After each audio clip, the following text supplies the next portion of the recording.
Hey everyone! Tonight we're pulling back the velvet curtain on a chapter of history that rarely gets mentioned in polite conversation. We're stepping deep into the sun-scorched sands of ancient Egypt and slipping straight into the hidden perfumed chambers of the pharaohs to uncover the strangest sexual practices of these god-kings.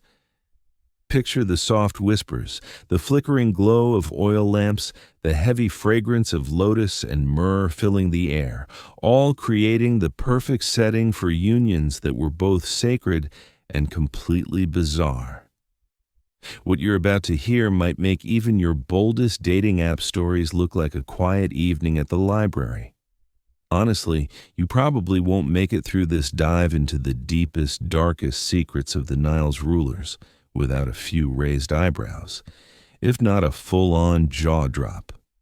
So before we get too comfortable, take a second to hit that like button and subscribe, but only if you genuinely enjoy what I do here.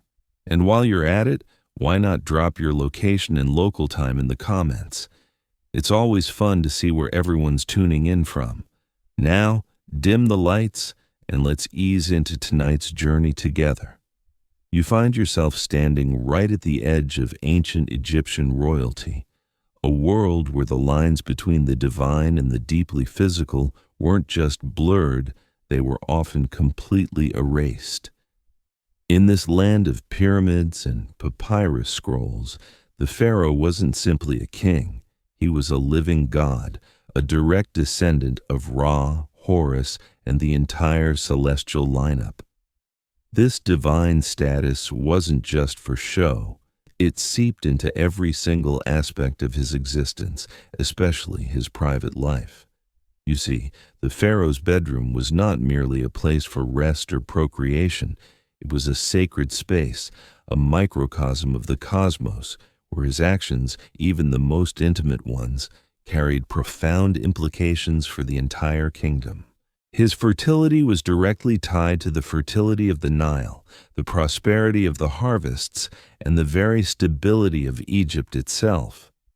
Talk about performance anxiety, right?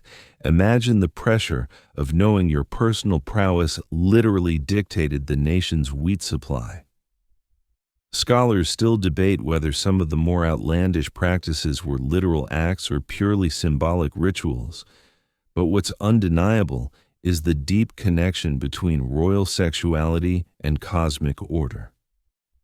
It's widely acknowledged that the pharaoh's divine right to rule was often reinforced through complex genealogies, and surprisingly, through practices that we might find a bit unconventional today. The royal family was believed to be separate and superior, their bloodline pure and sacred. This belief system led to some truly eyebrow-raising customs, which we'll dive into deeper in the next section. But for now, just picture the ancient Egyptian court, bustling with servants, priests, and officials, all fully aware that at the heart of their world stood the pharaoh, whose very essence, including his sexuality, was intertwined with the fate of their civilization. It wasn't just about heirs, it was about ensuring the sun rose, the Nile flooded, and the cosmos hummed along nicely. A fascinating tidbit, some pharaohs were even depicted with an erect penis in certain artistic contexts, not as a sign of vulgarity, but as a symbol of their life-giving, regenerative power, a visual affirmation of their ability to bring prosperity to the land. It's a far cry from modern political campaigns, isn't it? No wonder they built such massive tombs. They probably needed a good long rest after all that divine pressure. Having stepped into the initial chambers of the pharaoh's private world, you now confront the rather startling reality of divine incest and royal bloodlines. This wasn't merely a scandalous rumor whispered behind closed doors. It was a deeply ingrained sacred practice fundamental to the ancient Egyptian concept of kingship. You see, the pharaoh was believed to be a living god, a manifestation of Horus on earth, and maintaining the absolute purity of this divine essence was paramount. The most direct, most sacred way to achieve this, in their understanding, was through marriage within the immediate royal family. We're talking about unions between siblings, sometimes half-siblings, and in certain debated instances, even father-daughter pairings, all designed to safeguard what they considered an untainted lineage. It sounds utterly bizarre to our modern ears, like something ripped from a particularly intense family drama, but for them it was a solemn, inescapable duty. The underlying rationale, as alien as it might seem, was remarkably consistent within their cosmology. Divine blood, they believed, simply could not be diluted. If the pharaoh embodied a god, then the woman who would bear his heir, the next god-king, had to share that same unblemished divinity. And who better to ensure this sacred purity than a sister or a daughter? Individuals sharing the most direct genetic link. This practice wasn't just a political maneuver. It mirrored the mythical unions of their most revered deities, like Osiris and Isis, who were both brother and sister, and yet conceived Horus, the very archetype of Egyptian kingship. So when you envision a royal wedding in ancient Egypt, banish any thoughts of typical societal norms. Instead, picture a union meticulously orchestrated to uphold cosmic balance, secure the succession, and maintain an unbroken chain of divine power. It was less about personal romantic connection, although affection certainly blossomed in many royal marriages, and profoundly more about the perpetuation of divine authority. Numerous historical records confirm the widespread nature of brother-sister marriages among pharaohs across various dynasties. For instance, Ramses II, one of Egypt's most famous rulers, married his sister Nefertari, who rose to become one of the most celebrated and influential queens in Egyptian history. Similarly, Akhenaten, the revolutionary pharaoh, married Nefertiti. And while their exact familial relationship is still a subject of scholarly debate, some suggest a cousin, others a full sister. The pattern of close kin marriage remains evident. These were not isolated incidents. They represented a consistent royal policy for maintaining the perceived purity and legitimacy of the ruling line. It was an incredibly exclusive dating pool where your options were quite literally your immediate family. Imagine trying to explain that concept at a modern family reunion. Yes. Well, it's for the good of the nation, darling. And the wheat harvest, of course. A particularly interesting detail about these relationships is the specific terminology the Egyptians employed. They often used titles like Great Royal Wife, Hemet Nesut Weret, which almost exclusively referred to women from the immediate royal family. This careful naming distinguished them from other consorts and highlighted their unique sacred status. What adds another layer of complexity is the occasional distinction between biological sisters and spiritual sisters, or those who were adopted into the royal family to fulfill specific roles. This nuance can make tracing these intricate family trees incredibly challenging for modern Egyptologists, like trying to untangle a particularly ancient and very naughty ball of divine yarn. Scholars continue to analyze whether all these unions were consummated in a physical sense, or if some were purely ceremonial, designed primarily to legitimize claims to the throne without necessarily involving intimate relations. Some researchers propose that in cases such as father-daughter unions, the marriage might have been largely symbolic, performed for specific religious rites rather than as a literal conjugal partnership. Nevertheless, the underlying purpose remained clear: to solidify the pharaoh's divine power and ensure cosmic order. It makes you ponder what exactly the wedding vows would have entailed, perhaps less for richer, for poorer, and more. I, Pharaoh, take thee, my sister, to be my divine partner in ensuring the Nile floods on time and the sun remembers to rise each morning. A job description with unparalleled pressure. Wouldn't you agree? Having navigated the rather incestuous waters of royal bloodlines, you now drift deeper into the pharaoh's palace, where the grand harem life, power, and pleasure truly come into focus. Forget any simplistic notions of a gilded cage filled solely with compliant beauties.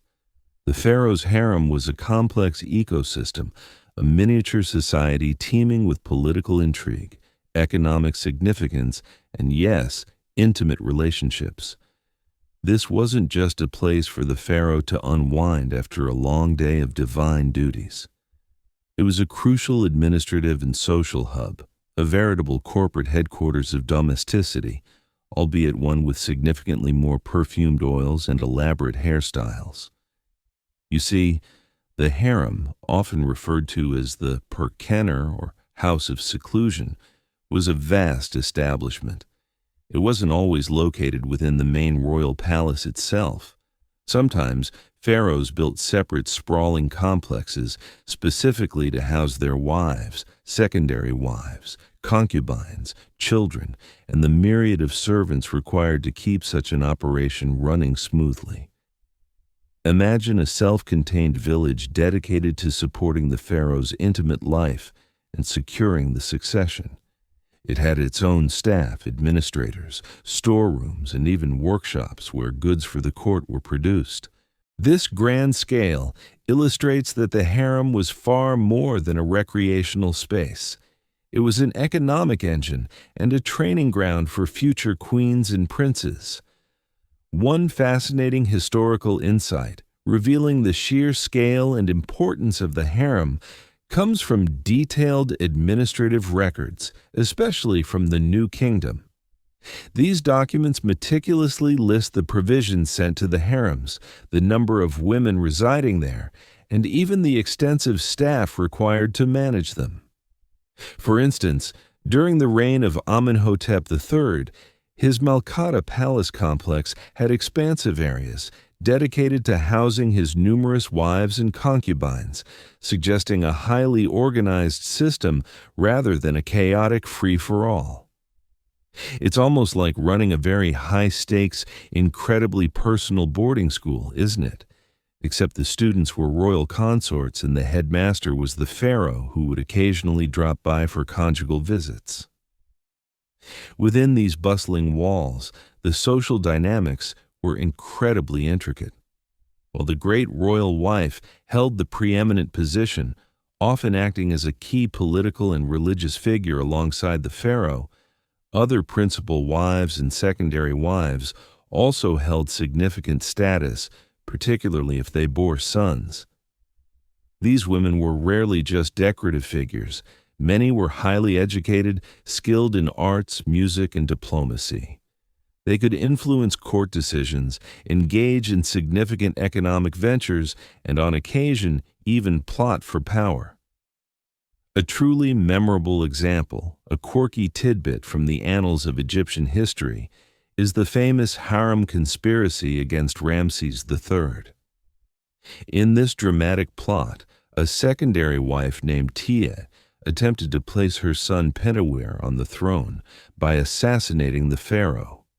The conspiracy involved not only women of the harem, but also high-ranking officials and servants, vividly demonstrating the very real political power that simmered beneath the seemingly serene surface of royal domesticity.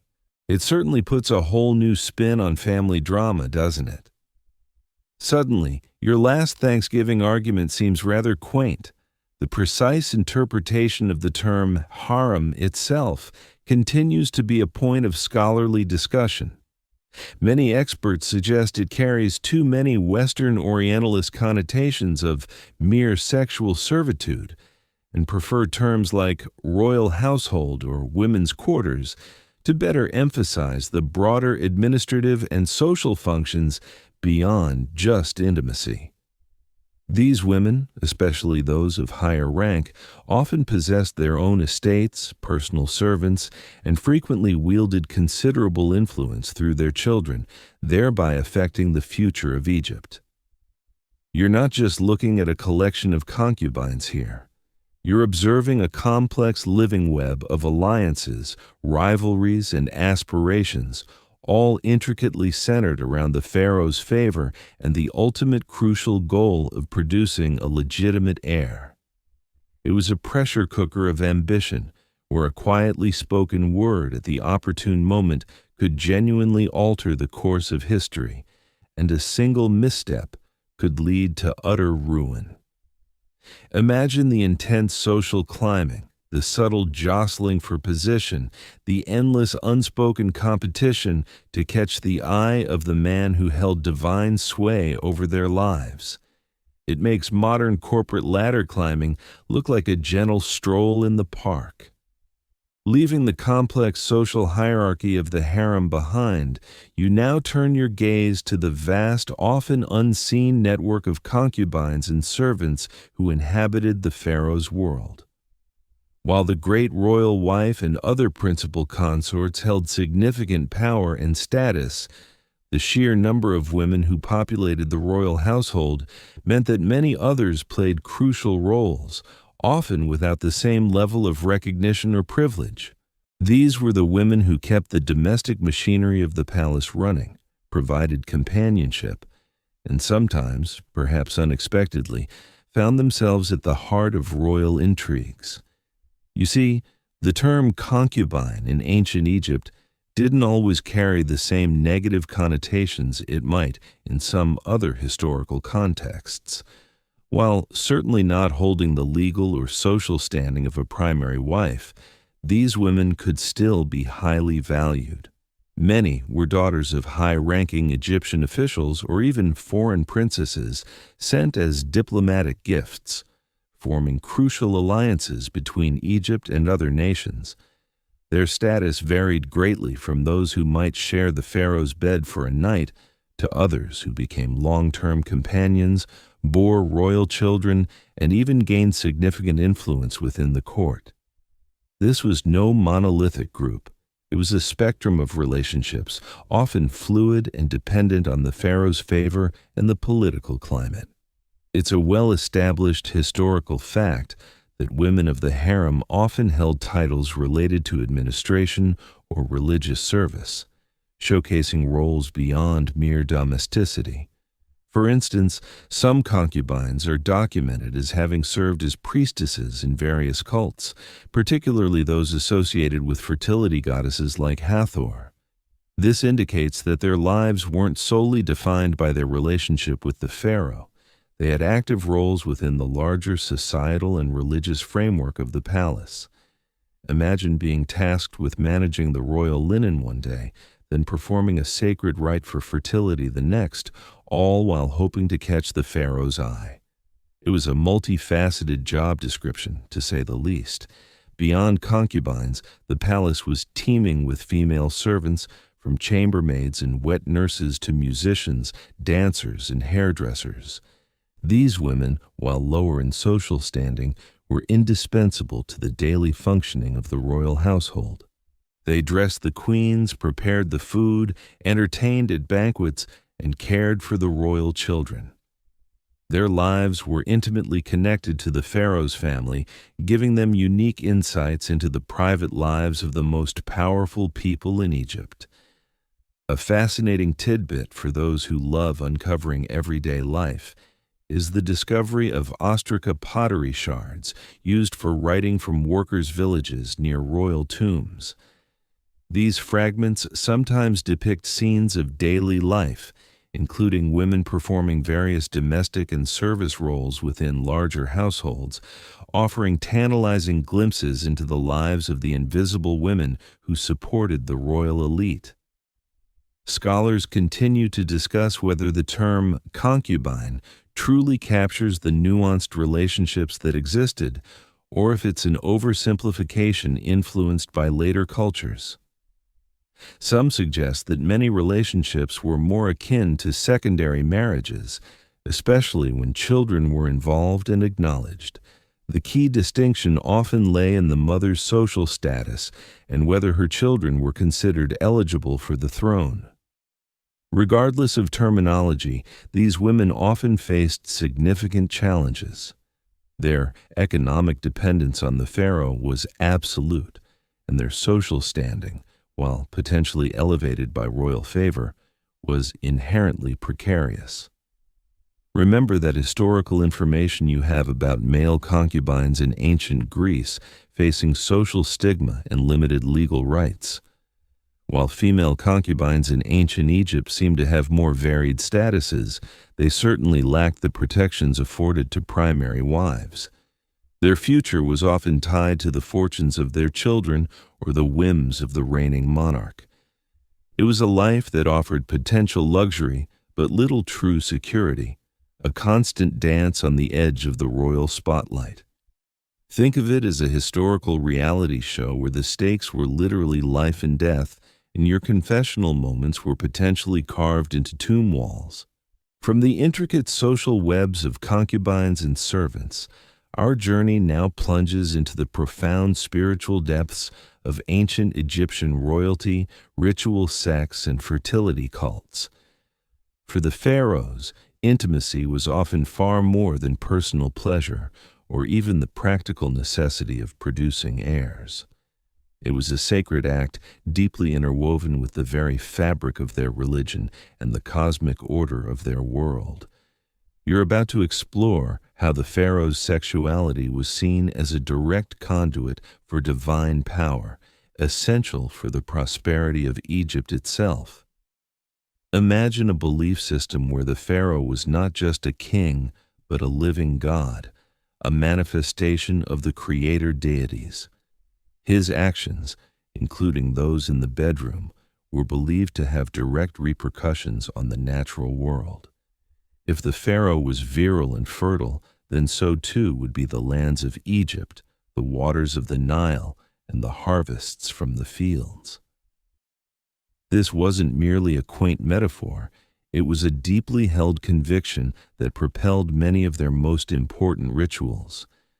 The pharaoh's ability to procreate was a direct reflection of his divine potency and his capability to ensure the welfare of his kingdom.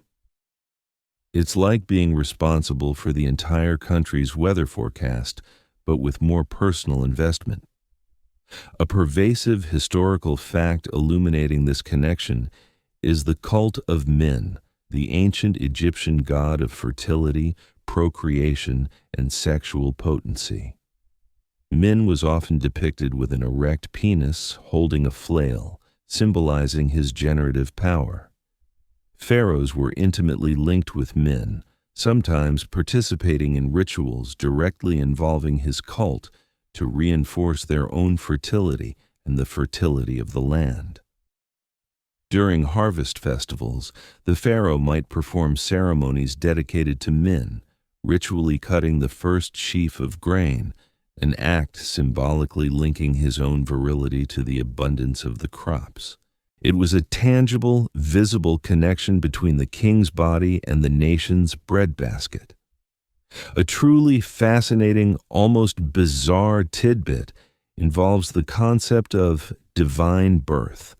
Many pharaohs, particularly during the New Kingdom, propagated the idea that they were not merely born of human parents, but were the result of a divine union between their mother and a god, often Amun-Ra, who took on the form of the reigning pharaoh's father.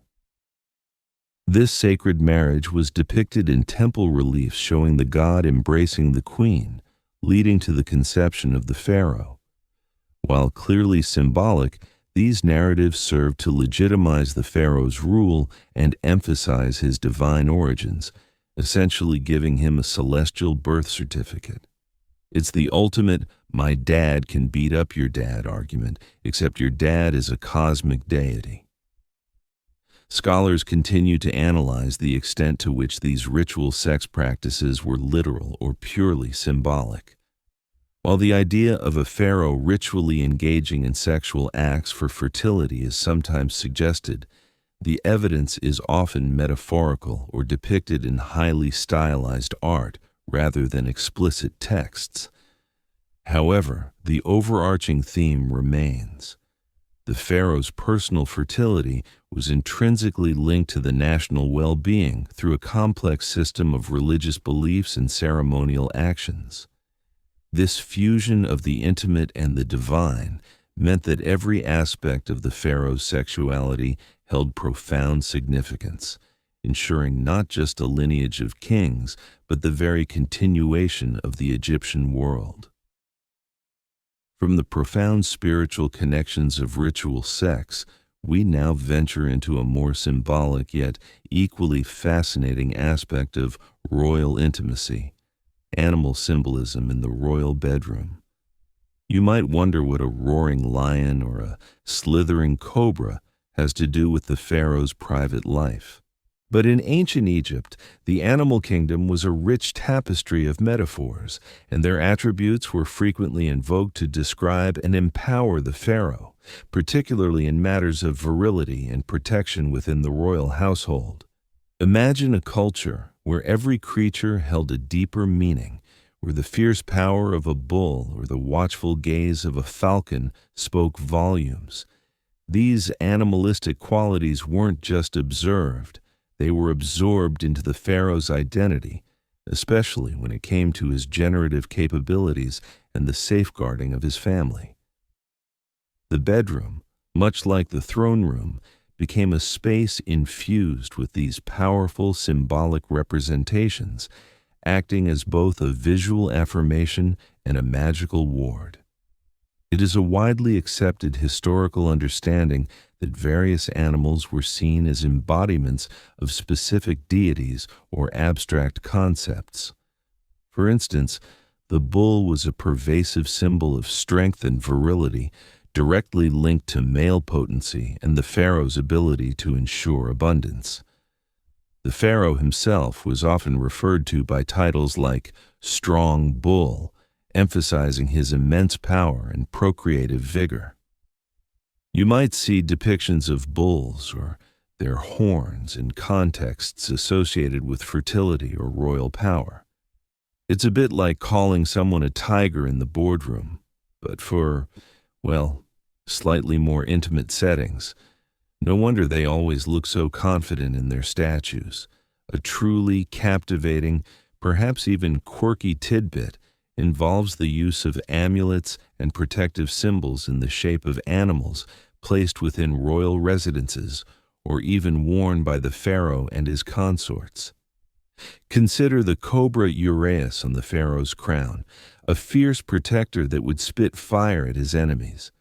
While primarily a public symbol of divine authority, its protective essence extended to the private sphere, guarding the pharaoh and his family, including during vulnerable moments of intimacy.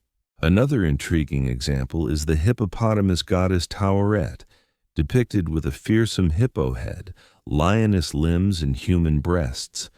She was a benevolent deity of childbirth and fertility, and her image was often found in domestic settings, including within royal quarters, to protect pregnant women and newborn children. Imagine trying to explain to your spouse that you're wearing a hippo amulet to ensure a good night's sleep. The precise role of some animal symbols within the literal royal bedroom still invites scholarly discussion. Were these just general protective and virility symbols, or did they have more direct, specific applications related to intimate acts? While explicit texts detailing animal-inspired sexual rituals are rare, the overarching symbolism points to a deep cultural belief in harnessing the power of the animal kingdom to enhance fertility, ensure protection, and legitimize the pharaoh's divine role in procreation.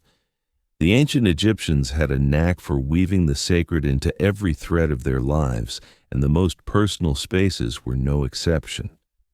So next time you see a statue of a pharaoh, remember that beneath the stoic gaze, there was a man whose very intimate life was believed to embody the strength of a bull and the protective might of a cobra. Stepping away from the animalistic symbolism, you now enter a realm where hope and anxiety converged, amulets and charms for love. In ancient Egypt, where life was fragile and the continuation of the lineage paramount, magic wasn't just for priests or grand rituals. It permeated daily life, particularly when it came to matters of the heart, desire, and fertility. For the pharaoh and his consorts, ensuring conception and fostering affection was often bolstered by an array of magical objects and spoken incantations. Imagine the pressure on a royal couple to produce an heir. Beyond the physical act, there was an intense spiritual and psychological component. If conception seemed delayed, or if a pharaoh wished to secure the affection of a particular consort, they wouldn't just rely on nature. They would turn to a fascinating collection of small, potent objects and whispered spells, believing these could influence the unseen forces governing love and fertility. This was less about grand dramatic curses and more about intimate personal interventions in the unpredictable currents of human desire. It's a well-documented historical observation that amulets were ubiquitous in ancient Egypt, worn by people of all social strata for protection, luck, and specific magical purposes. Among these, many were explicitly designed for matters of love, sexuality, and especially fertility. Common examples include scarab beetles, symbolizing regeneration and rebirth, which were often worn by women hoping to conceive. There were also amulets in the shape of the Tayet knot associated with the goddess Isis, believed to offer protection and life-giving power, or small figures of Bez, the dwarf deity associated with childbirth, fertility, and pleasure. These weren't just pretty trinkets, they were believed to be active magical conduits, little portable power-ups for your love life. A particularly intriguing, almost whimsical tidbit concerns the love spells inscribed on papyri or ostraca. These weren't just for the royals, but for anyone seeking romantic advantage. Some spells were designed to cause a woman to come after a man, often involving complex rituals, special oils, and the invocation of deities like Hathor, the goddess of love and joy. Others were more specific, aimed at making someone fall madly in love. While we don't have direct evidence of a pharaoh casting a love spell on a specific queen, it's highly probable that such magical practices were consulted within the royal household given the high stakes of royal marriages. Imagine a love triangle playing out with magical charms instead of dramatic confrontations. Oh, he gave her a fertility amulet. I'll counter with a charm for unwavering devotion. The ancient Egyptian version of competitive gift-giving.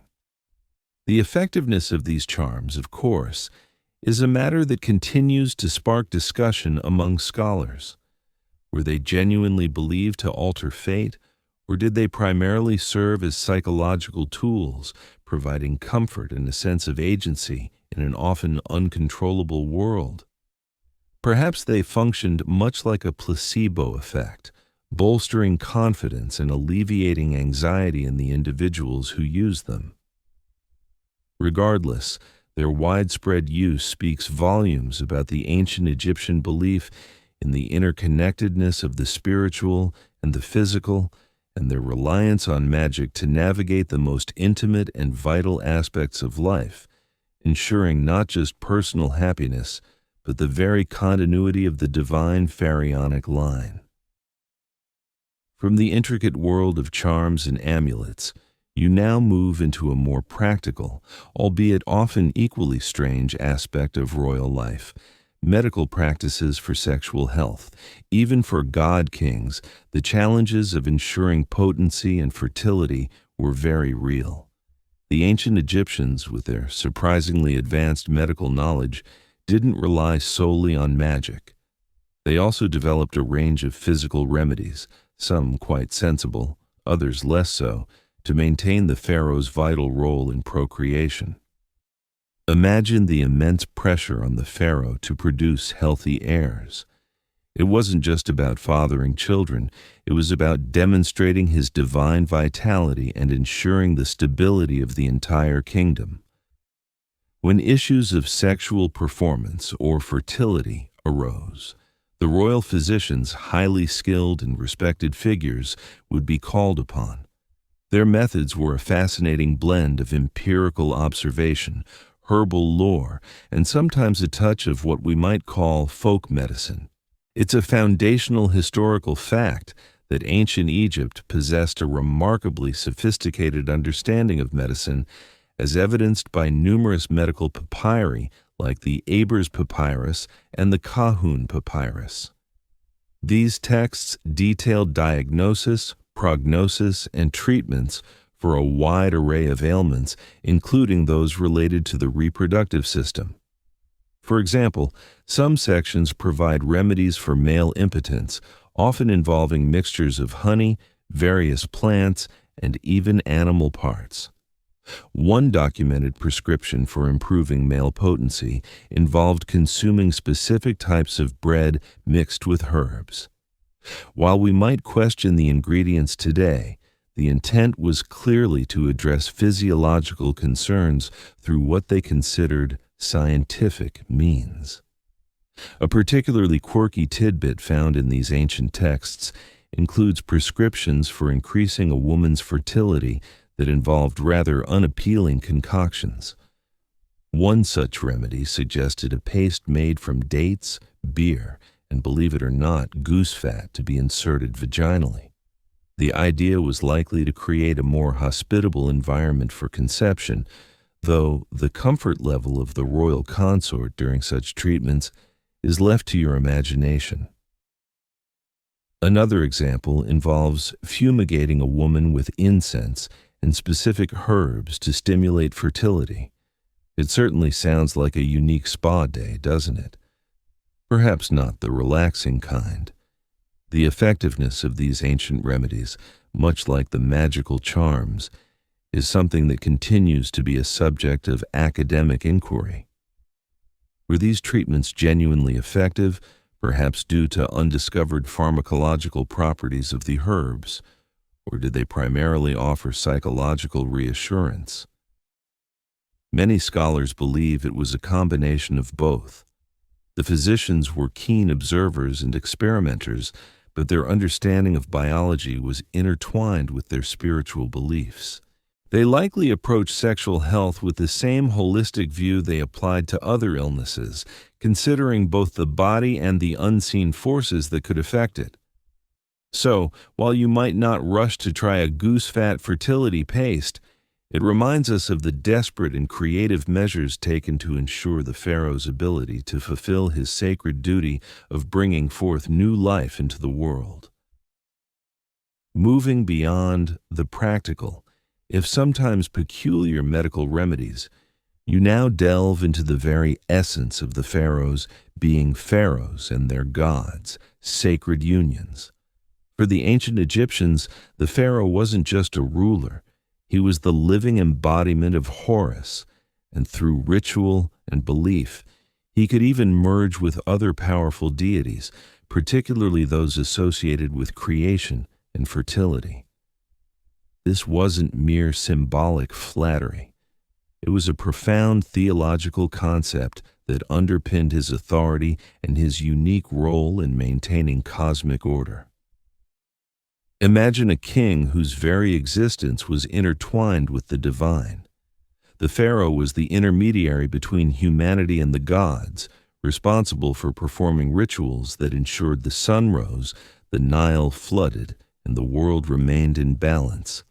This responsibility extended to his personal life, where his procreative acts were seen as mimicking the creative acts of the gods themselves. His intimate unions were not simply human interactions, but reflections of divine processes, making his bedroom a microcosm of the celestial realm. A fundamental historical tenet of Egyptian kingship was the concept of the divine birth of the pharaoh. As mentioned earlier, This belief held that the pharaoh was conceived not just by his earthly father, but by a god, most commonly Amun-Ra, who assumed the form of the reigning pharaoh's father for the sacred union with the queen mother.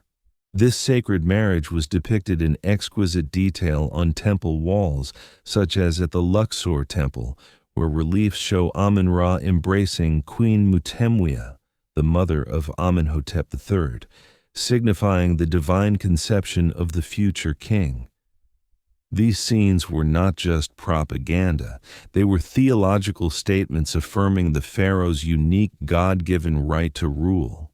It's the ultimate "I got it from my dad" story, only dad is the supreme creator deity of the universe. A particularly intriguing, almost mystical tidbit relates to the pharaoh's identification with the god Osiris after death and sometimes even in life. Osiris was the god of the afterlife, resurrection, and fertility. Through ritual, especially funerary contexts, the pharaoh was believed to become one with Osiris, experiencing a regeneration that mirrored the god's own rebirth. This identification meant that the pharaoh's own journey through death and rebirth was linked to the endless cycle of life and fertility, solidifying his role as a perpetual source of creation even beyond the earthly realm. It's like getting a spiritual promotion after you pass on with added fertility benefits. The precise nature of these sacred unions continues to be a rich area of academic debate. Were there actual ritualistic acts that mirrored sexual intercourse between the pharaoh and a priestess representing a goddess, or was it purely symbolic and metaphorical? While direct evidence of literal sacred sexual acts in temples is scarce and often open to interpretation, the pervasive ideology of the pharaoh as a divine consort, or the embodiment of generative deities, strongly suggests that his intimate life was viewed through this sacred lens. The emphasis was on the pharaoh's role as the earthly manifestation of divine creative power, ensuring the unending flow of life from the heavens to the fertile black lands of Egypt. It tells you that for the pharaoh, even the most private moments were part of a grand cosmic performance. From the celestial unions with gods, we now shift our focus to a remarkable earthly ritual that aimed to rejuvenate the pharaoh's very essence, the Sed Festival, a rejuvenation jubilee. This wasn't just a party. It was a jubilee of immense importance, a highly choreographed performance designed to magically and ritually renew the pharaoh's physical strength, spiritual vitality, and crucially his reproductive potency after decades on the throne. Imagine ruling for 30 years in a land where your personal health and vigor were directly linked to the prosperity of the entire nation. By the time a pharaoh reached this significant milestone, perhaps he wasn't quite as spry as he once was. The Sed Festival, typically held after a pharaoh had reigned for 30 years and then every 3 years thereafter, was the ancient Egyptian solution to this aging dilemma. It was a spectacular public display, a grand pageant meant to demonstrate to both gods and mortals that the pharaoh was still fit to rule, still imbued with divine energy, and still capable of ensuring Egypt's continued fertility and stability. Think of it as the ultimate royal performance review with literally cosmic stakes. A pervasive historical observation about the Sed Festival is its emphasis on rituals symbolizing regeneration and rebirth. The pharaoh would engage in various ceremonial acts, often involving running courses around boundary markers to prove his physical prowess and ability to control the land.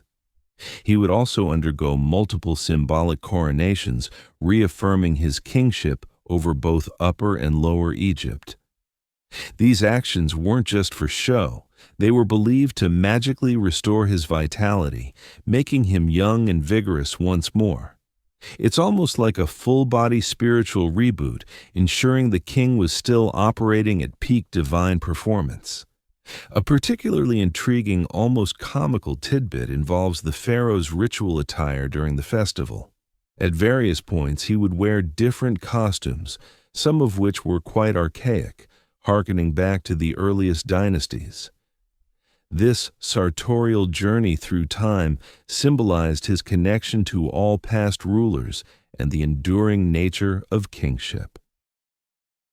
In some depictions, the pharaoh is shown wearing a unique close-fitting cloak, sometimes interpreted as a symbol of his renewed physical and sexual vigor.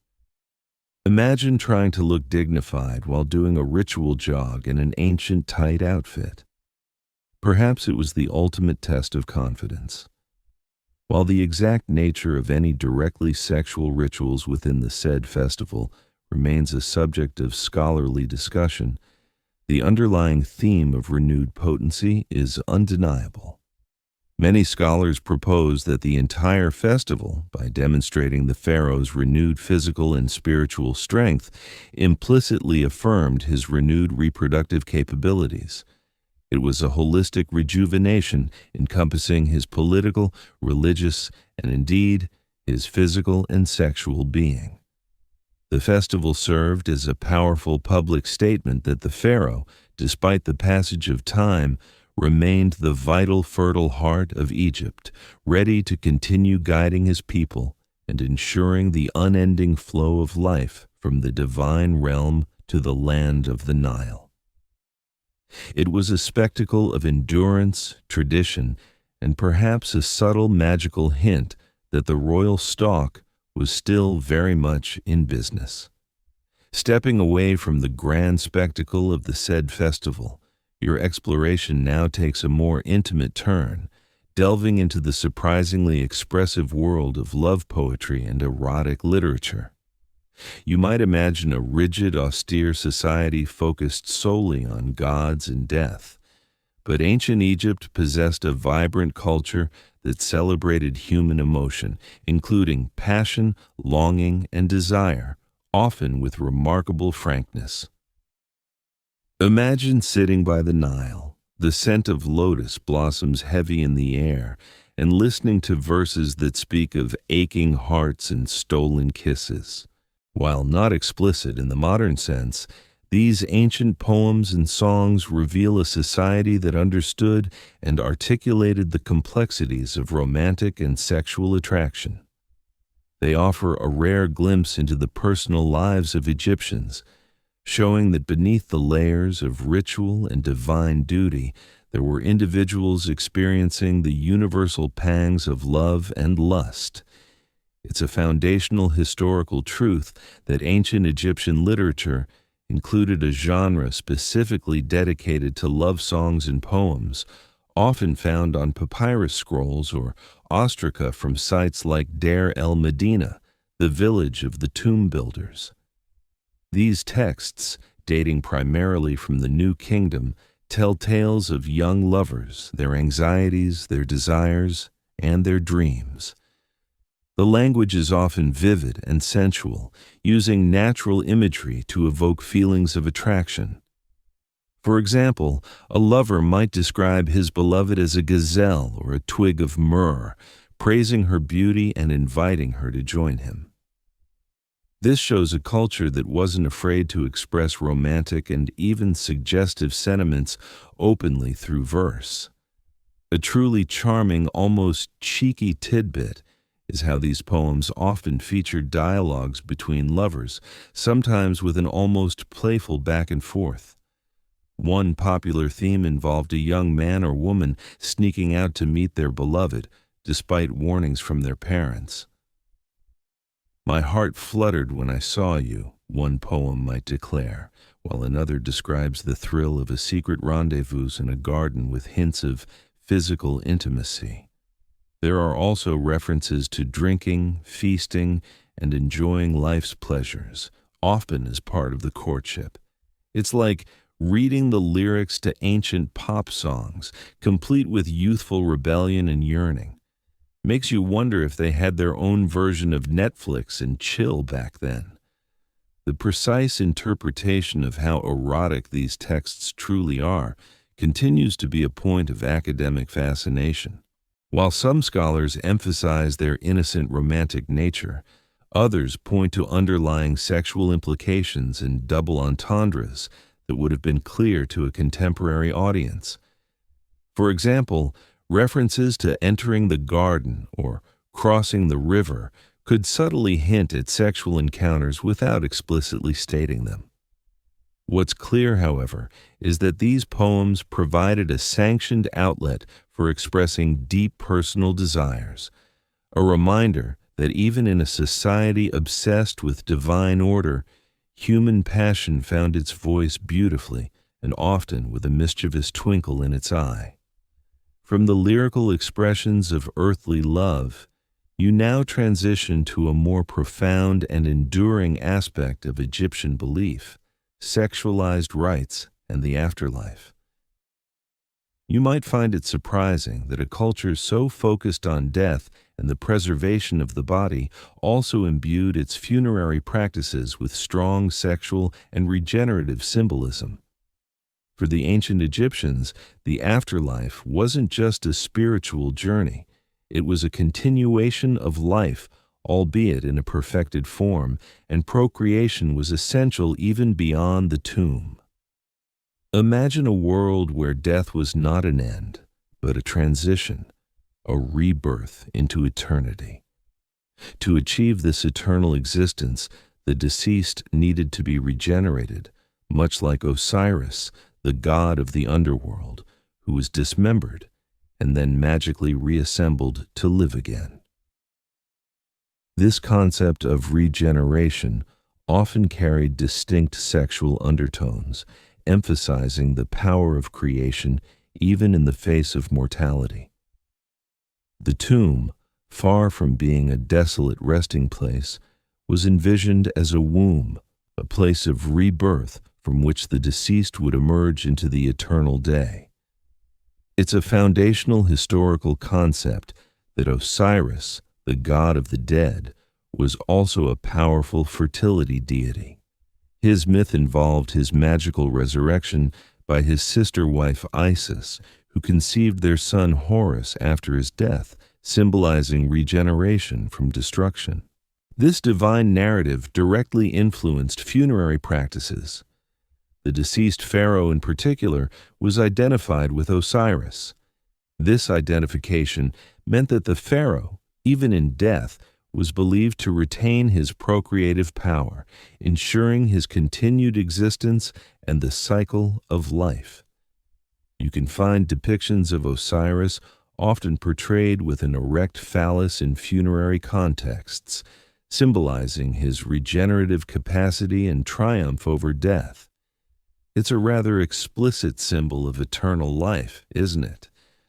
A permanent reminder that even in the afterlife, things can still be perky. A truly fascinating, albeit slightly macabre tidbit involves the placement of specific amulets or even certain organs in mummification. While the heart was crucial and the brain often removed, some theories suggest that in certain periods or for specific individuals, particular care was given to ensuring the pharaoh's regenerative capabilities remained intact for the afterlife. Moreover, grave goods often included items related to rejuvenation or pleasure. Another quirky detail is the presence of miniature servant figures known as shabtas placed in tombs, sometimes depicted preparing food or even playing musical instruments, hinting at a desire for all earthly pleasures, including companionship, to continue into eternity. It suggests they were planning quite a lively existence in the great beyond. The precise interpretation of how sexualized these rites truly were continues to be a point of academic discussion. Was the symbolism purely metaphorical, or did it reflect a belief in literal reanimation of procreative functions in the afterlife? Most scholars lean towards a symbolic interpretation, emphasizing regeneration over literal sexual acts in the tomb. However, the pervasive imagery and explicit link to deities of fertility and rebirth highlight that for the ancient Egyptians, the continuation of life, even after death, was deeply intertwined with the fundamental power of creation. The tomb was not just a door to the afterlife. It was a cosmic incubator, awaiting the rebirth of the God-King into eternity, ensuring the cycle of existence would never truly cease. From the solemn yet regenerative mysteries of funerary rites, you now pivot to a more playful and perhaps surprising aspect of ancient Egyptian court life: cross-dressing and gender fluidity. You might assume a culture as seemingly rigid and traditional as ancient Egypt would have very strict, unchanging gender roles. However, evidence, though subtle and open to various interpretations, suggests that these roles could sometimes be playfully or ritually blurred, even within royal contexts. This isn't about modern gender identity, but about how ancient Egyptians expressed and perceived gender in ways that might challenge our contemporary expectations. Imagine a world where the boundaries of identity were less fixed than we might assume, where performance and symbolism allowed for a fluidity of expression. While male and female roles were generally distinct in public life, particularly concerning kingship and domesticity, there were moments and contexts where these lines seemed to soften, offering glimpses into a more nuanced understanding of gender. It's a noteworthy historical observation that certain deities and mythical figures exhibited aspects of gender fluidity or androgyny. For example, the god Hapi, the personification of the Nile's inundation, was often depicted with male features, beard, robust body, but also with pendulous breasts, symbolizing his nourishing, life-giving abundance, much like a mother. Similarly, some creation myths describe primordial deities as self-gendered or combining both male and female principles to bring forth the world. This divine precedent could have influenced human perceptions of gender roles, allowing for occasional blurring, especially in ritual. A truly intriguing, perhaps even quirky tidbit involves the occasional depiction of pharaohs in clothing or with attributes traditionally associated with the opposite gender. While female pharaohs like Hatshepsut famously adopted male regalia, including a false beard, to assert their authority, there are also rarer instances of male figures, potentially including pharaohs, being depicted in more feminized forms or even wearing traditionally female garments in specific ritual contexts. One could interpret this as a symbolic act to embody both male and female creative principles, thus enhancing their divine power and universal authority. It's like saying, "I'm so powerful, I embody everyone," or perhaps, "My fashion sense is simply ahead of its time." The precise meaning and extent of cross-dressing or gender fluidity in these ancient contexts continue to be actively discussed by scholars. Was it a literal practice, a symbolic act, or purely an artistic convention?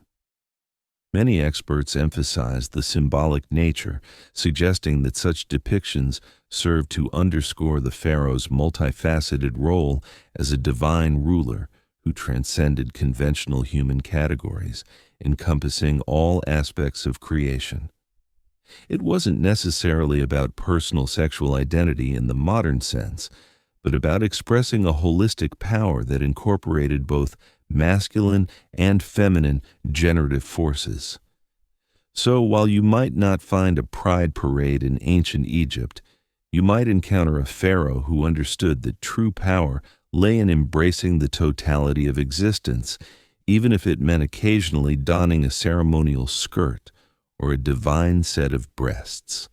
From the intriguing blurring of gender lines, you now find yourself peering into the silent narratives of ancient tombs, where tomb art holds hidden messages of desire come to light. You might think tomb paintings are solely about the deceased's journey to the afterlife or grand heroic deeds. But a closer look often reveals subtle and sometimes not so subtle elements hinting at passion, procreation, and the continuation of earthly pleasures in eternity. Imagine descending into the cool, dark embrace of a tomb, flashlight beams sweeping across vibrant frescoes. These were not just static historical records, they were blueprints for the afterlife, magical canvases meant to ensure the deceased's eternal well-being. And for the ancient Egyptians, a full and happy eternal life often included companionship, family, and the very act of creation itself, leading to nuanced depictions of desire woven into the fabric of these sacred spaces. It's a foundational aspect of Egyptian tomb art that its primary purpose was to ensure the deceased's comfortable and prosperous existence in the afterlife. This meant depicting everything they would need or desire: abundant food, loyal servants, family members, and scenes of earthly enjoyment. Within this framework, imagery related to fertility and procreation naturally found its place. For example, scenes of banquets often feature couples embracing or holding hands, subtly hinting at intimate bonds that were hoped to continue eternally. The emphasis was always on life, abundance, and regeneration, even in the context of death. A particularly insightful, perhaps even saucy tidbit lies in the symbolism of specific plants and animals within these tomb scenes. The lotus flower, for instance, a common motif, was not only beautiful, but also a powerful symbol of rebirth and creation, rising anew from the muddy waters each day. It often appeared in scenes associated with banquets or offerings, its delicate beauty subtly linked to fertility and the blossoming of life and love. Similarly, certain birds like the pigeon were sometimes associated with erotic longing and love poetry, and could appear in seemingly innocuous scenes with an underlying suggestive meaning to those who understood the code. It's like their version of a romantic emoji hidden in plain sight. You have to wonder what other subtle hints we're still missing. The degree to which these hidden messages of desire were truly explicit continues to be a point of careful consideration among Egyptologists. While some scholars emphasize the purely symbolic and regenerative aspects, others argue for a more direct interpretation of erotic undertones, especially given the frankness of some love poetry from the New Kingdom.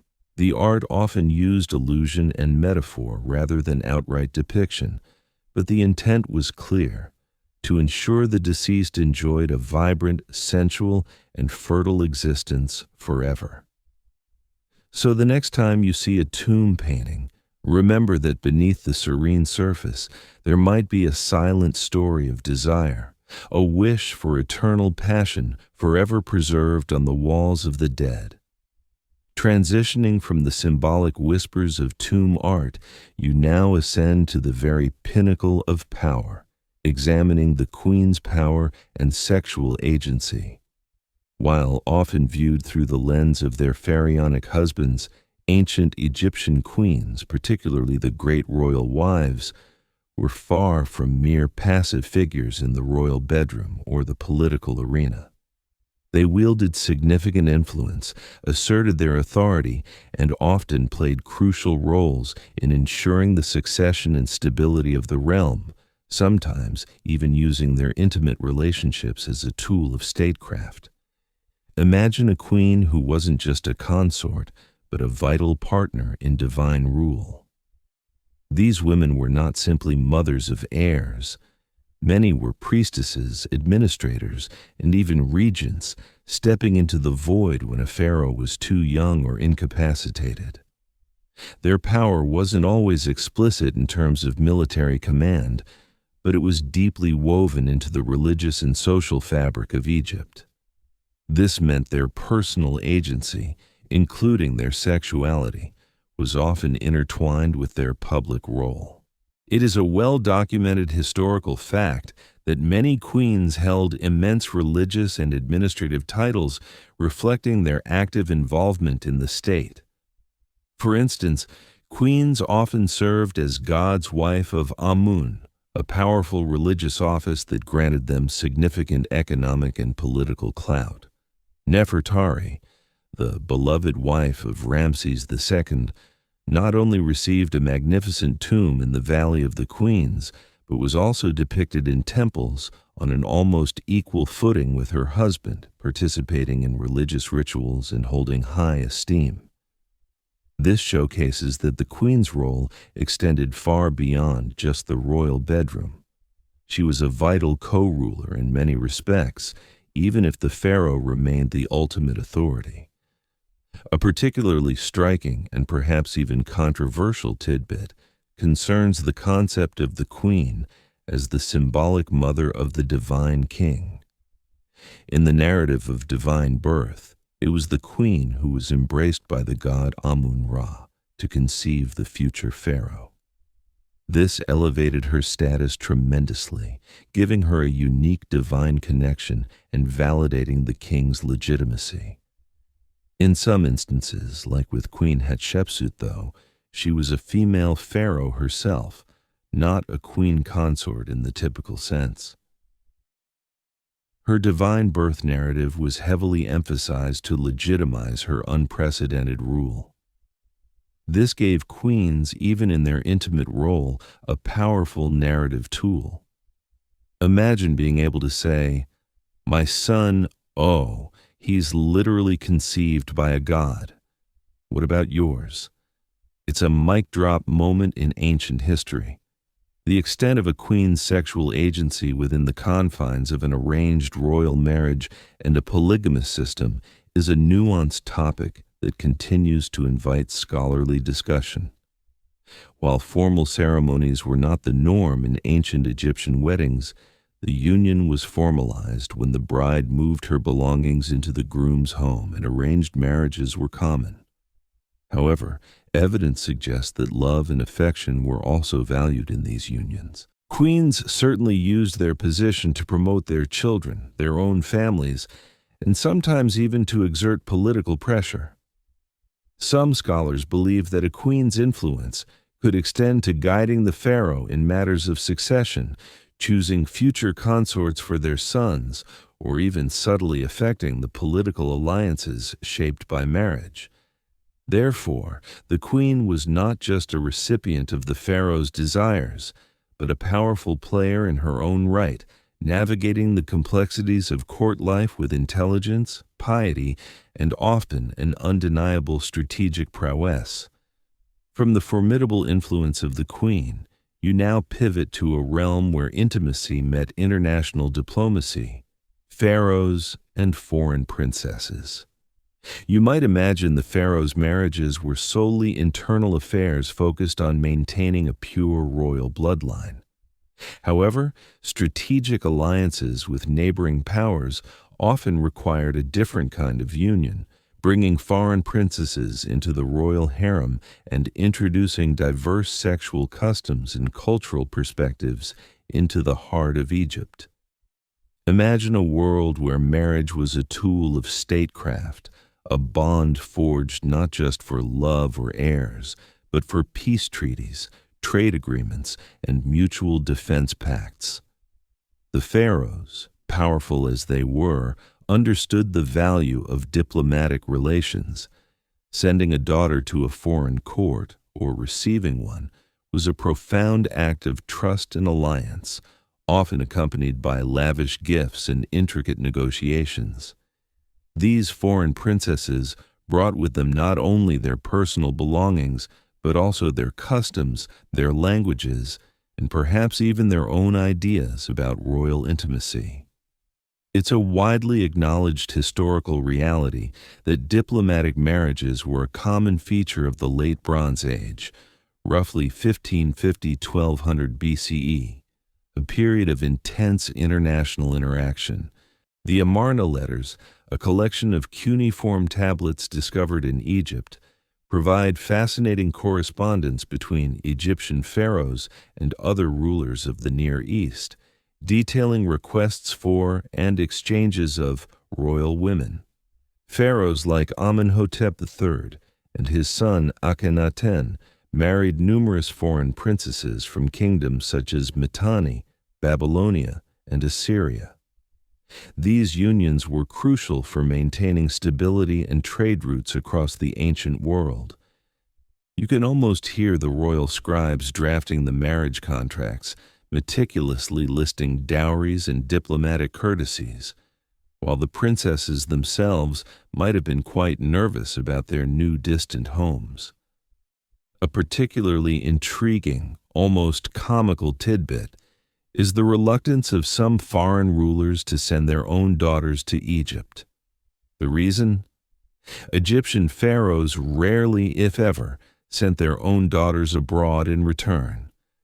This was seen as a grave insult by some foreign kings, leading to diplomatic squabbles. "You want my daughter, but you won't give me yours?" one king might have fumed, indicating Egypt's superior status. So while foreign princesses arrived in great numbers, Egyptian princesses remained firmly within the Nile Valley, preserving the perceived purity of the pharaonic bloodline. At least from their perspective, it's like a royal dating app with a very clear, slightly unfair one-way travel policy. The cultural impact of these unions on the pharaoh's court, especially regarding intimate customs, is an area that continues to be examined by scholars. Did these foreign consorts introduce new forms of entertainment, new perfumed oils, or even new sexual practices? While explicit details are scarce, it's plausible that the diverse backgrounds of these women enriched the cultural tapestry of the harem. They would have brought their own languages, music, and traditions, undoubtedly influencing the daily life and perhaps even the intimate rituals within the royal household. This influx of international women meant the pharaoh's private life was not just about Egyptian customs. It was a fascinating crossroads of ancient world cultures, all converging in the palatial chambers of the god-king. From the intricate diplomatic dance of foreign marriages, you now journey into one of ancient Egypt's most enigmatic periods, centering on the enigma of Akhenaten's family life. This pharaoh, who revolutionized Egyptian religion by promoting the worship of a single sun disk, the Aten, also presents a fascinating and often debated picture of royal intimacy that challenges conventional norms. His relationships, particularly with his great royal wife Nefertiti and other royal women, have fueled centuries of speculation, making his domestic sphere as mysterious as his theology. Imagine a pharaoh who dared to shatter millennia of tradition, moving the capital to a new city, Akhenaten, modern Amarna, and focusing all worship on a singular abstract deity. This radical shift wasn't confined to religion. It seems to have permeated his personal and family life too, as depicted in the art of the Amarna period. Unlike earlier, more rigid royal portrayals, Akhenaten's family scenes are remarkably informal and affectionate, showing the pharaoh, Nefertiti, and their daughters interacting with a tender intimacy rarely seen before or after his reign. It's a foundational historical observation that Amarna art depicts an unprecedented level of royal familial intimacy. You often see Akhenaten and Nefertiti kissing, holding hands, or playing with their daughters. This contrasts sharply with the stiff formal representations of earlier pharaohs. These depictions, bathed in the rays of the Aten, suggest a strong bond within the core royal family, a departure from the more detached imagery of previous dynasties. It's like watching a royal reality show centuries before cameras were even invented, giving you a rare glimpse into a pharaoh's actual day-to-day interactions. A particularly intriguing and widely discussed tidbit concerns the relationship between Akhenaten and Kia, a secondary wife who suddenly appears in the archaeological record, seemingly after Nefertiti's prominence wanes and then just as suddenly disappears. Kia is often depicted in a similar intimate style to Nefertiti, and some scholars suggest she might have been the mother of Tutankhamun. Her presence and the mystery surrounding her fate add another layer of complexity to Akhenaten's family arrangements. Was she a favorite consort who filled a void, or a political figure whose influence faded quickly? The limited information available about her raises more questions than answers about the pharaoh's intimate choices. It's like finding a few missing pages from a very juicy royal diary. The precise nature of Akhenaten's various relationships and the implications for his family life continue to be a vigorous point of scholarly discussion. Was there a period of shared rule with Nefertiti, where she even adopted kingly titles? Did Akhenaten engage in intimate relationships with his own daughters, as some interpretations of fragmented art suggest, though this is highly controversial and often dismissed as misinterpretation of symbolic art or confusion with divine birth narratives? Some scholars argue that the art is highly stylized, emphasizing a new theological concept of family and creation rather than strictly literal depictions of sexual relations. Others point to the fact that Akhenaten certainly had multiple daughters, implying a prolific conjugal life, even if the details remain obscure. What's undeniable is that Akhenaten's revolutionary spirit extended into the most personal corners of his life, leaving us with a captivating, if incomplete, puzzle of royal intimacy. From the enigmatic family dynamics of Akhenaten, our journey now brings you to his most famous successor, a pharaoh whose very tomb defined Egypt for the modern world, Tutankhamun's legacy, health, and harem. You might know him as the boy king, but beyond the golden mask and countless treasures, examinations of his mummy in the context of his brief reign offer intriguing, often poignant insights into his physical condition and its potential implications for his private and marital life. Imagine being thrust onto the throne as a child, inheriting a kingdom still reeling from your predecessor's radical religious reforms. Tutankhamun's reign, though short, was dedicated to restoring traditional polytheistic worship. But his personal story, tragically cut short, is deeply informed by his physical vulnerabilities. Modern scientific analyses of his remains have painted a picture of a young pharaoh plagued by ill health, which inevitably sparks questions about his ability to fulfill the crucial royal duty of producing heirs. It's a well-established historical fact, confirmed by extensive CT scans and DNA analysis of his mummy, that Tutankhamun suffered from numerous physical ailments. He had a severe clubfoot, likely walked with a cane, and endured multiple bouts of malaria. These conditions, combined with genetic issues stemming from royal inbreeding, as he was the son of Akhenaten and Akhenaten's sister, suggest a young man who was likely in constant pain and certainly not in peak physical condition. This medical profile naturally leads to inquiries about his personal life and his capacity to father children, a paramount expectation for any pharaoh. A particularly poignant and widely discussed tidbit involves the discovery of two mummified fetuses in Tutankhamun's tomb, believed to be his stillborn daughters. This highly unusual find speaks volumes about his marital life with Akhenaten, his half-sister. The presence of these fetuses suggests that despite his physical challenges, Tutankhamun and his queen were indeed attempting to produce heirs, but tragically failed. This detail, more than any other, gives a glimpse into the emotional weight and personal struggle faced by the young royal couple in their fundamental duty to secure the dynasty's future. It paints a human picture of their hopes and heartbreaks far removed from the stoic facade of pharaonic statues. The precise state of Tutankhamun's sexual health and his capacity to effectively consummate his marriage remains an area that continues to invite scholarly discussion. While his deformities and illnesses would undoubtedly have impacted his overall well-being and possibly his fertility, the presence of the fetuses confirms that procreation was attempted. Some scholars hypothesize that the repeated miscarriages or stillbirths could be linked to the severe genetic issues stemming from generations of close kin marriages within the royal family.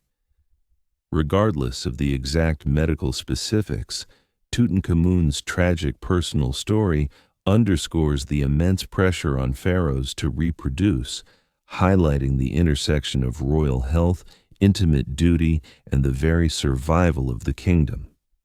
His legacy, therefore, isn't just about golden glory, but also about the very human struggles of a young ruler burdened by the weight of divine expectation and a fragile body. From the poignant, fragile legacy of Tutankhamun, we now catapult through time to the reign of arguably Egypt's most prolific and self-aggrandizing pharaoh, Ramses the Great, a prolific lover. You might know him from his colossal statues and monumental temples. But beyond his architectural ambitions, Ramses II was also legendary for his extraordinary number of wives, concubines, and most famously, his astonishing multitude of children. He truly lived up to the divine expectation of a pharaoh as a fountain of life. Imagine a ruler who not only commanded vast armies and built sprawling cities, but also managed to preside over a family that could fill its own small town. Ramses II reigned for an incredible 66 years, from 1279 to 1213 BCE, providing him ample time to solidify his lineage and populate his court. His sheer longevity, combined with the Egyptian emphasis on large families as a sign of blessing and power, allowed him to become an unparalleled patriarch in royal history. He was, in essence, the ultimate dynastic overachiever. It's an undisputed historical fact that Ramses II boasted an exceptionally large family, with evidence suggesting he fathered over 100 children, possibly even more. This remarkable feat is documented through numerous reliefs and inscriptions that list his sons and daughters, often showing them participating in ceremonies or standing in procession behind him. His most prominent queen was Nefertari, but he had several other great royal wives, including Akhenaten, and a vast harem of secondary wives and concubines. The sheer scale of his progeny solidified his image as a truly virile and divinely blessed pharaoh capable of ensuring the continuity of the royal line for generations. He wasn't just building temples for himself, he was building a literal dynasty. A truly captivating, almost amusing tidbit about Ramses II is the naming conventions for his children. He had so many that he essentially started recycling names. Many of his sons were named Rameses, Merimptah, Amunherkepeshef, or Kaimwaset, leading to a rather confusing family tree for modern historians. Imagine trying to keep track of everyone at a family dinner when half your cousins share the same name. Hey, Ramses. No, not that Ramses, the other one. It must have been an absolute nightmare for the palace scribes trying to keep accurate records. One can only assume his private life was just as energetically organized as his public works. The social and political implications of such a vast royal family continue to be a subject of academic exploration. How did such a multitude of children especially sons, impact succession planning. While the eldest son of the great royal wife usually held precedence, having so many legitimate claimants could also create competition and intrigue, as seen in later periods of Egyptian history. Despite the potential for internal squabbles, Ramses II's extraordinary procreative success served as a powerful symbol of his divine favor and the robust health of the Egyptian state under his reign. His legacy wasn't just etched in stone, it was quite literally embodied in a sprawling lineage that spoke volumes about the vigor of Ramses the Great and the boundless blessings of the gods upon Egypt. He was quite simply the ancient world's most successful family man. From the epic virility of Ramses the Great, we leap forward in time to the very twilight of ancient Egyptian independence, encountering its most famous and perhaps most infamous final ruler, Cleopatra's allure and political power. You might know her as the seductive queen who captivated Roman emperors, but her intimate relationships were far more than mere romance. They were calculated acts of diplomacy and strategic maneuvering, a testament to her sharp political mind in a desperate bid to preserve her kingdom. Imagine a queen descended from a long line of Greek pharaohs facing the immense might of the burgeoning Roman Republic. Cleopatra VII. Cleopatra was not primarily a beauty icon as often portrayed, but a brilliant multilingual and charismatic politician who understood that personal connections could be the most potent weapons in her arsenal. Her relationships with Julius Caesar and later Mark Antony were not accidental trysts. They were meticulously planned gambits to secure military and economic support against rival factions and the encroaching Roman power. Her intimate life was, in essence, an extension of her foreign policy. It's a foundational historical fact that Cleopatra forged crucial political alliances through her relationships with powerful Roman leaders. Her liaison with Julius Caesar resulted in the birth of their son, Caesarion, whom she hoped would one day rule Rome and Egypt, creating a powerful Greco-Roman dynasty. After Caesar's assassination, she swiftly allied herself with Mark Antony, another formidable Roman general, bearing him 3 children. These unions were not just about passion, they were about cementing political ties and securing vital military backing to defend Egypt's sovereignty against Octavian, later Emperor Augustus. She was playing a very high-stakes game of thrones where her bedroom was a negotiation table. A truly captivating and sometimes exaggerated tidbit about Cleopatra concerns her famed charisma rather than just her physical beauty. Ancient writers describe her captivating voice, her brilliant intellect, and her ability to converse in multiple languages, charming anyone she met. Plutarch, a Greek biographer, noted that her actual beauty, it is said, was not in itself so remarkable that none could be compared with her, or that those who saw her were bound to admire her, but the contact of her presence, if you lived with her, was irresistible.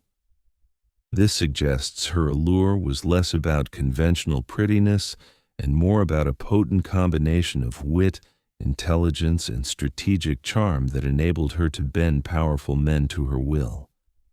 She was the ultimate it girl of the ancient world, able to win over anyone with a well-placed word and a strategic smile. The true extent of Cleopatra's sexual agency and how much of her intimate life was genuinely about personal desire versus political necessity continues to be a rich area of scholarly discussion. While she undoubtedly experienced emotions and personal connections, her every action as a monarch was scrutinized and held immense political weight. Some scholars argue that she was a pragmatist, using every tool at her disposal, including her sexuality, to preserve her kingdom's independence. Others emphasize that she was a powerful woman who simply happened to fall in love with powerful men, and that their personal affections were genuine.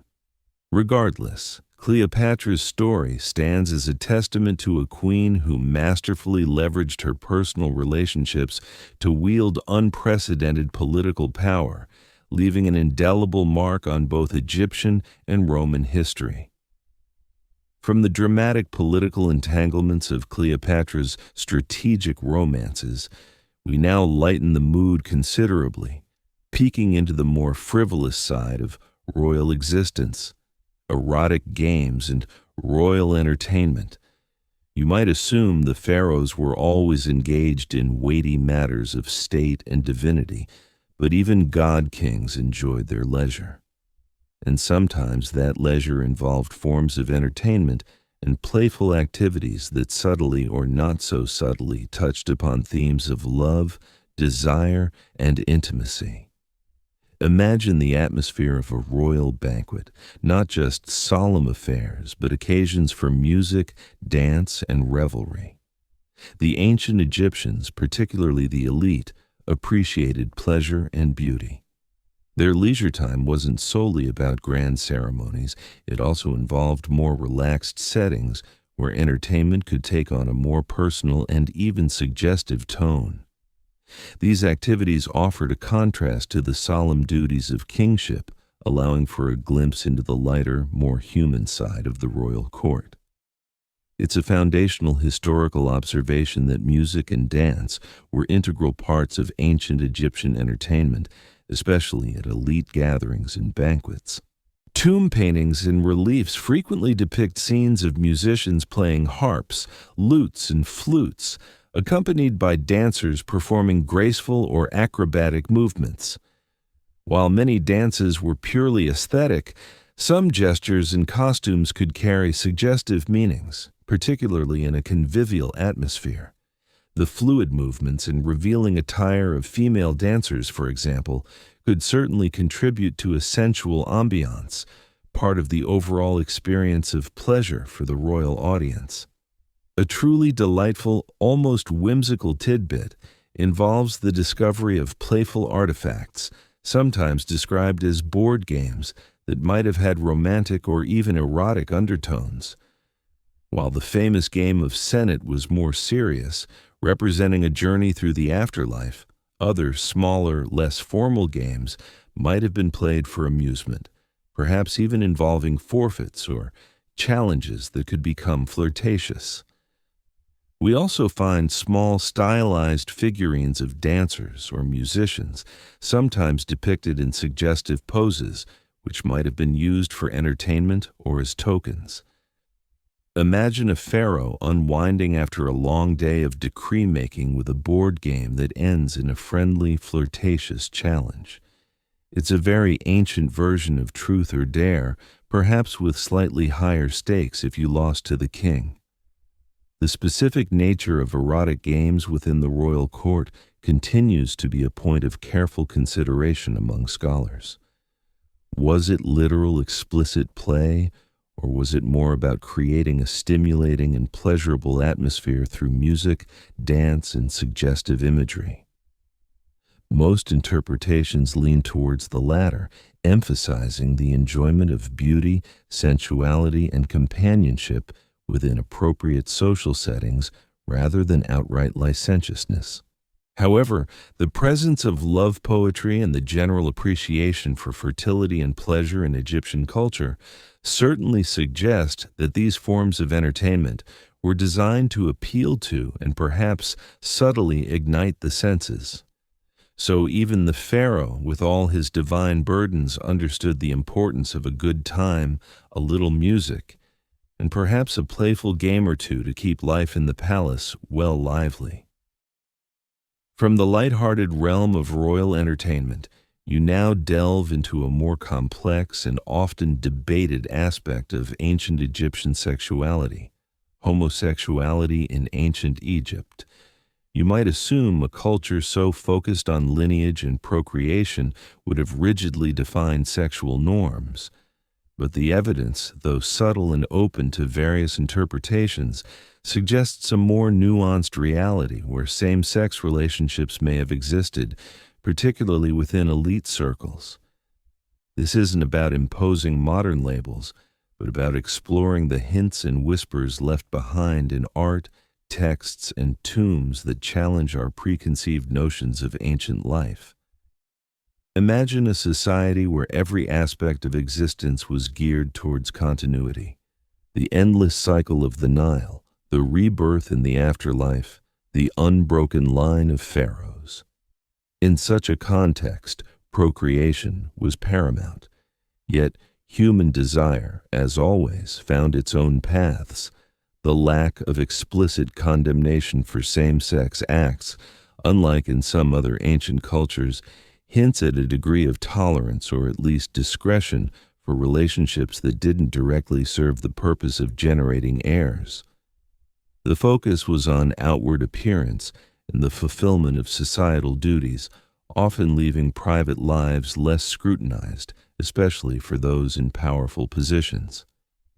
One of the most frequently cited pieces of evidence, a compelling historical artifact, is the tomb of Nyankhnum and Khnumhotep from the 5th dynasty, dating back to around 2400 BCE. These two men served as royal manicurists and overseers of the pharaoh's barbers. Their tomb depicts them in an intimate embrace, nose to nose, a pose typically reserved for married couples in ancient Egyptian art. They are even shown holding hands, and their names are frequently inscribed together, often with titles implying a shared life or destiny. While some scholars interpret this as merely a strong fraternal or professional bond, many others consider it the clearest archaeological indication of a romantic or sexual relationship between two men in ancient Egypt. It's like finding the ancient equivalent of a couple's portrait, but one that's been subtly hinting at a deeper connection for thousands of years. Imagine the surprise of the excavators. This particular case sparks a lively academic debate. Was this a portrayal of homosexuality as we understand it today, or simply an exceptionally close platonic bond between two individuals who chose to be buried together? The absence of explicit terminology for homosexuality in ancient Egyptian texts makes definitive conclusions challenging. However, the unique visual representation in their tomb stands out against countless other tomb reliefs, suggesting something extraordinary and deeply personal. It highlights that while the primary societal goal was always procreation, there was likely room for diverse forms of love and companionship, especially among those of higher status who might have been less constrained by conventional expectations. You don't often see such intimate depictions of male friends even in many modern cultures. Another more subtle indication comes from ancient Egyptian literature. Some interpretations of love poetry, particularly those discussing desires and affections without explicit gender markers, have led certain researchers to suggest they could potentially encompass same-sex attraction. For instance, some poems describe the beauty of the beloved in ways that transcend gender-specific traits, allowing for broader interpretations of attraction. While not conclusive proof, these literary ambiguities hint at a world where emotions might have transcended strict societal norms in private expression. We also need to consider the unique status of a pharaoh. As a divine being, he might have been perceived as being above certain societal conventions, potentially allowing for more personal freedom in his intimate relationships. How intriguing to imagine a god-king whose personal life might have quietly defied expectations. Ultimately, the consensus among many Egyptologists is that while same-sex relations were likely present, they were perhaps not openly celebrated due to the overwhelming emphasis on procreation for family and the afterlife. The evidence, though sparse, does suggest that such relationships were not necessarily condemned with the same fervor as in some later cultures. It wasn't about public morality plays. It was about ensuring the continuity of the royal line and the stability of Egypt. So while you won't find parades or explicit treatises on the matter, the subtle hints in their art and the very specific depictions like that of Niankhkhnum and Khnumhotep continue to invite us to consider a more complex and inclusive view of love and desire in the land of the pharaohs.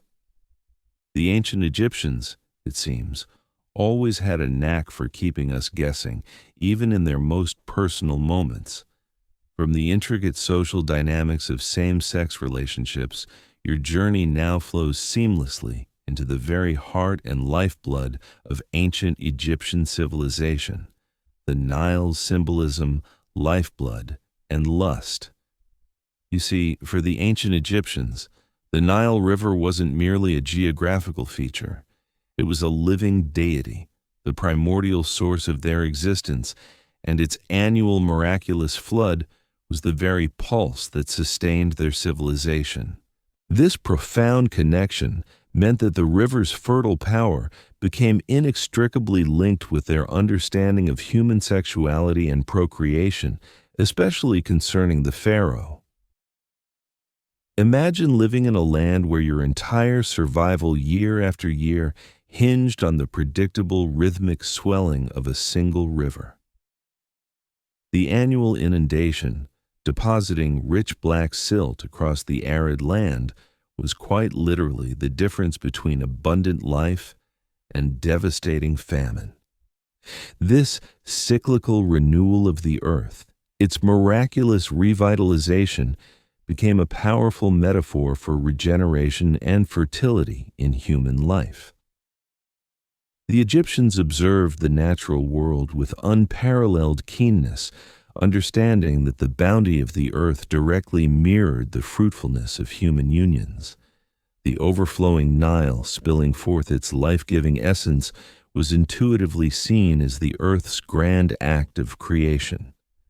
And this powerful imagery undoubtedly permeated their deepest understanding of human intimacy and procreation. It is a widely recognized historical truth that the Nile was personified as the god Hapi, typically depicted as a robust blue-skinned figure, often with pendulous breasts, symbolizing the nourishing and abundant power of the river's annual flood. Hapi wasn't a god of sexual fertility in the typical sense, but rather of the fertile inundation itself. However, the concept of life-giving fertility he embodied was directly correlated with human reproductive capacity. Pharaohs were frequently depicted making offerings to Hapi, not just to ensure a successful harvest, but also to secure their own virility and the unbroken continuation of their divine lineage. There's a palpable visual parallel if you consider it. The river swelling and spilling its contents, much like the human body in acts of creation. It truly brings home just how profoundly integrated their spiritual beliefs, agricultural practices, and personal lives were. A particularly evocative, almost mystical tidbit connecting the Nile to royal sexuality appears in certain ritual practices. Some ancient texts hint at ceremonies where the pharaoh himself would symbolically interact with the Nile, perhaps by casting precious offerings or even symbolically casting his own generative fluid into its waters. This was understood as a direct ritualistic act to ensure the river's fertility and, by extension, the land's prosperity. While the literalness of such acts remains a fascinating point of academic discussion, the symbolic intent is crystal clear. The pharaoh, as the living Horus, served as the ultimate conduit between the divine fertility of the cosmos and the earthly fertility of Egypt. His sexual potency was not just a personal matter. It was a concern of national well-being, a direct pulsing mirror of the river's life-giving current. It's like the ultimate, if I perform, the crops grow incentive plan for a ruler. Talk about pressure on the royal performance reviews, the exact extent to which such symbolic acts were literally performed, or if they primarily functioned as metaphorical expressions of the pharaoh's role as chief priest and guarantor of fertility, continues to be explored by contemporary researchers. However, the pervasive imagery of the pharaoh as the bull of his mother, a powerful virile creature symbolizing strength and procreative ability, further solidifies this profound connection. This ancient title didn't just refer to his physical prowess, it encapsulated his essential role in invigorating the land and ensuring its abundance. You can almost feel the humid air, hear the gentle lapping of the water, and vividly imagine the pharaoh surrounded by priests performing ancient rites that he truly believed would make the earth bloom. The Nile wasn't just a river. It was the ultimate enduring muse for fertility, inspiring not just life, but perhaps a certain kind of primal desire for its endless bounty throughout the land.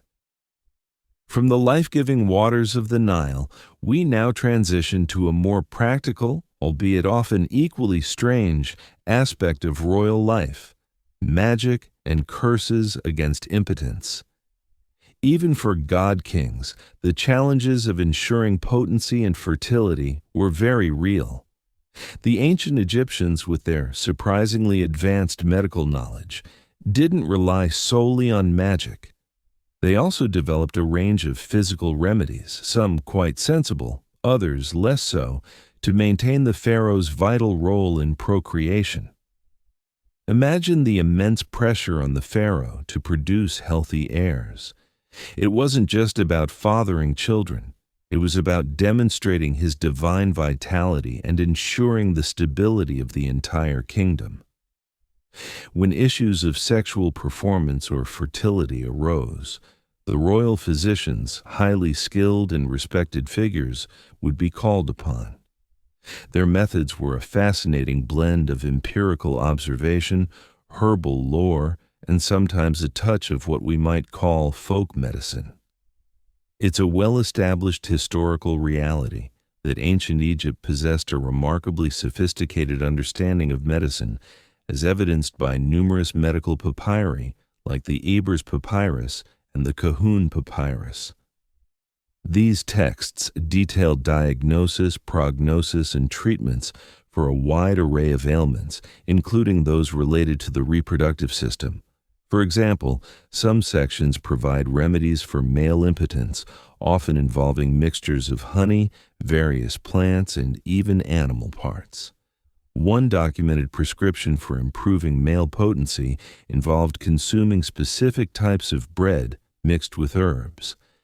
While we might question the ingredients today, the intent was clearly to address physiological concerns through what they considered scientific means. A particularly quirky tidbit found in these ancient texts includes prescriptions for increasing a woman's fertility that involved rather unappealing concoctions. One such remedy suggested a paste made from dates, beer, and, believe it or not, goose fat to be inserted vaginally. The idea was likely to create a more hospitable environment for conception, though the comfort level of the royal consort during such treatments is left to your imagination. Another example involves fumigating a woman with incense and specific herbs to stimulate fertility. It certainly sounds like a unique spa day, doesn't it? Perhaps not the relaxing kind. The effectiveness of these ancient remedies, much like the magical charms, is something that continues to be a subject of academic inquiry. Were these treatments genuinely effective, perhaps due to undiscovered pharmacological properties of the herbs, or did they primarily offer psychological reassurance? Many scholars believe it was a combination of both. The physicians were keen observers and experimenters, but their understanding of biology was intertwined with their spiritual beliefs. They likely approached sexual health with the same holistic view they applied to other illnesses, considering both the body and the unseen forces that could affect it. So while you might not rush to try a goose-fat fertility paste, it reminds us of the desperate and creative measures taken to ensure the pharaoh.